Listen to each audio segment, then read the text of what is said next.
की सबसे प्राचीनतम कहानियों में से आज हम वो कहानी सुनाएंगे जिसका सृजन पूरे ब्रह्मांड के सृजन से पहले हुआ।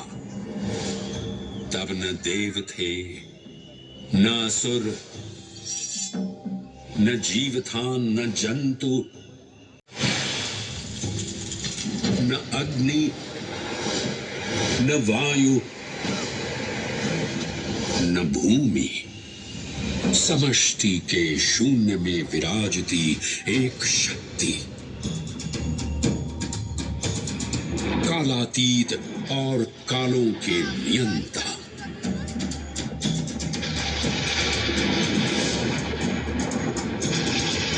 विधाता भी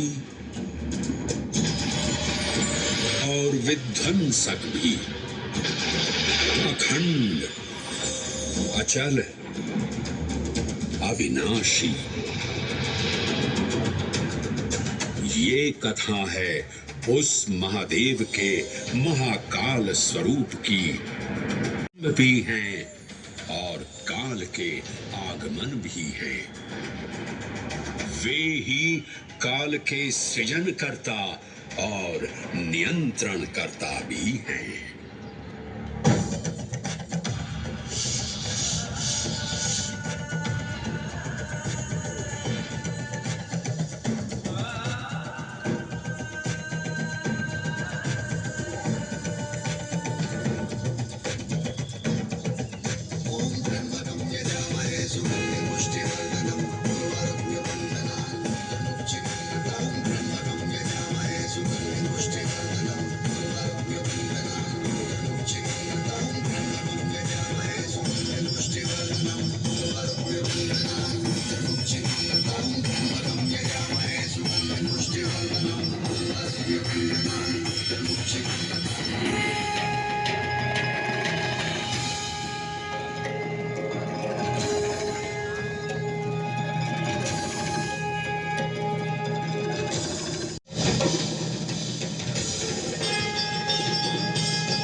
निर्विकार होते हुए भी अपनी माया से विराट विश्व का आकार धारण करने वाले महाकाल।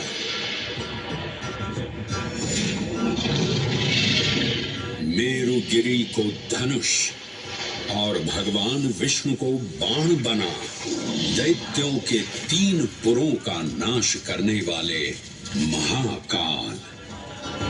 वो महाकाल जो तीनों लोकों में विद्यमान सभी शिवलिंगों में प्रधान हैं।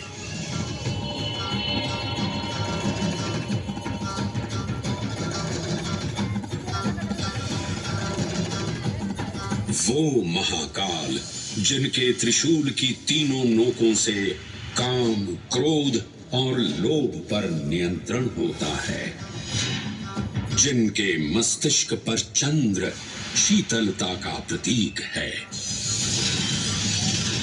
और जिनकी सवारी नंदी के 4 चरण सत्य, दया, दान और तप का चिन्ह है।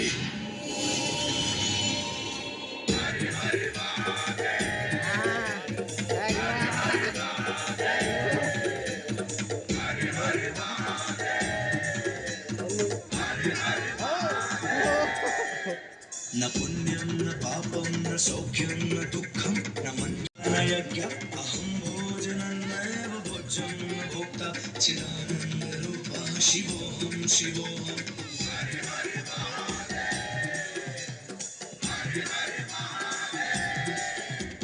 अहं निर्विकल्पो निराकाररूपो विभुत्वान् च सर्वत्र सर्वेन्द्रियाणां न चासङ्गतं नैव मुक्तेर्न मे अच्छिदानन्दरूपः शिवोऽहं शिवोऽहं चिदानन्दरूपः शिवोऽहं शिवोऽहं चिदानन्दरूपः शिवोऽहं शिवोऽहं चिदानन्दरूपः।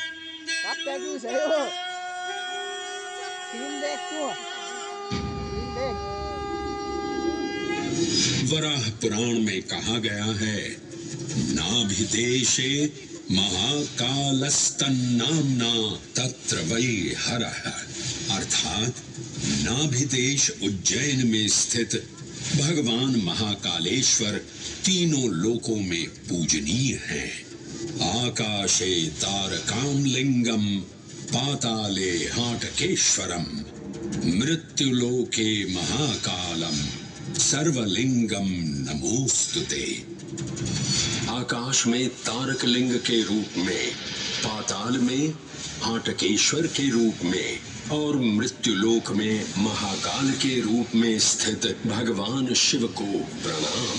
समस्त लिंग स्वरूपों में विद्यमान भगवान शिव को सादर नमस्कार। नाभिदेश उज्जैन का अटूट बंधन है महाकाल के साथ, जो महाकाल स्तोत्र में उल्लिखित है। उज्जयिन्याम महाकालम महाकालेश्वरम हरम महाकालम महायोगिनम नमामि पार्वती पतिम। तो चलिए मैं आपको कथा सुनाता हूँ इसी महान उज्जैन, जिसे संस्कृत साहित्य में अवंतिका, विशाला, कुशस्थली, पद्मावती, कनक श्रृंगा, स्वर्ण श्रृंगा, प्रतिकल्पा, कुमुदवती और अमरावती के नाम से पुकारा गया। उज्जैन जो मनुष्य को मोक्ष प्रदान करने वाली 7 नगरियों में से एक है। उज्जैन जहां 84 महादेव का आशीर्वाद प्राप्त है। उज्जैन जिस पर सदा ही कृपा रहती है महाकाल की। यहाँ सतत क्षिप्रा नदी की निर्मल धारा बहती है। डमरू के नाद से जीवन को ऊर्जा मिलती है। घंटियों की झंकार मन को आनंदित करती है। और यहाँ का आकाश शिव आशीष स्वरूप है। श्मशान ऊषर क्षेत्र पीठम तु मनमेव च पंचकत्र न लभ्यते महाकाल पुरद्दते। अर्थात यहाँ पर श्मशान, ऊषर यानी अनुपजाऊ भूमि, पवित्र भूमि, पीठ यानी शक्ति स्थान और मन अर्थात आध्यात्मिक शांति का स्थल, पांचों एक ही स्थान पर उपलब्ध हैं। ये संयोग महाकाल की नगरी उज्जैन की महिमा को और गरिमामय बना देता है। उज्जैन के इस अलौकिक स्वरूप से प्रभावित हो महाकवि कालिदास अपने काव्य मेघदूत में लिखते हैं, हे जलधर, यदि महाकाल के मंदिर में समय से पहले तुम पहुंच जाओ तो तब तक वहां ठहर जाना जब तक सूर्य आंख से ओझल न हो जाए। शिव की संध्याकालीन आरती के समय नगाड़े जैसी मधुर ध्वनि करते हुए तुम्हें अपने धीर गंभीर गर्जनों का पूरा फल प्राप्त होगा।